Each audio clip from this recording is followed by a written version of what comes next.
Digital thermometer দিয়ে কিভাবে সঠিক উপায়ে জ্বর বা তাপমাত্রা দেখা হয় শরীরে। দেখার জন্য সমস্ত ডিজিটাল থার্মোমিটারের গায়ে এমন একটা বোতাম বা বটন দেওয়া হয়ে থাকে।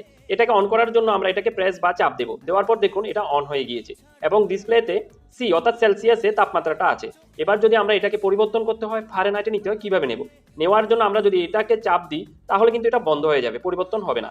পরিবর্তন করতে হলে আমরা যখনই মেশিনটাকে অন করার জন্য এটাতে প্রেস বা চাপ দেব, এটাকে আমাদের ধরে রাখতে হবে চাপ দিয়ে। এইভাবে ধরে রাখলে এটা অটোমেটিক সেলসিয়াস থেকে ফারেনহাইটে পরিবর্তন হয়ে যাবে। দেখুন এটা ফারেনহাইটে হয়ে গিয়েছে। এবার তাপমাত্রা দেখার জন্য আমরা আমাদের বগলের তলায় এই জায়গাটাকে দেব এবং কোনোভাবেই যেন এটা আমাদের শরীরে কোনো কাপড়ের সাথে না লাগে এবং বাইরে না থাকে। বগলের নিচে দিয়ে এটাকে চাপ দিয়ে আমরা রেখে দেব। তারপর থার্মোমিটারে একটা সাউন্ড বা বিপ হবে, তখন আমরা এটাকে বের করে আমাদের শরীরের তাপমাত্রাটা এই ডিসপ্লেতে আমরা দেখে নেব। শরীরের তাপমাত্রা দেখে নেওয়ার পরে এবং আগে আমরা সবসময় থার্মোমিটারটাকে এভাবে উপর থেকে নিচের দিকে কটন বা টিস্যু দিয়ে এভাবে পরিষ্কার করে নেব।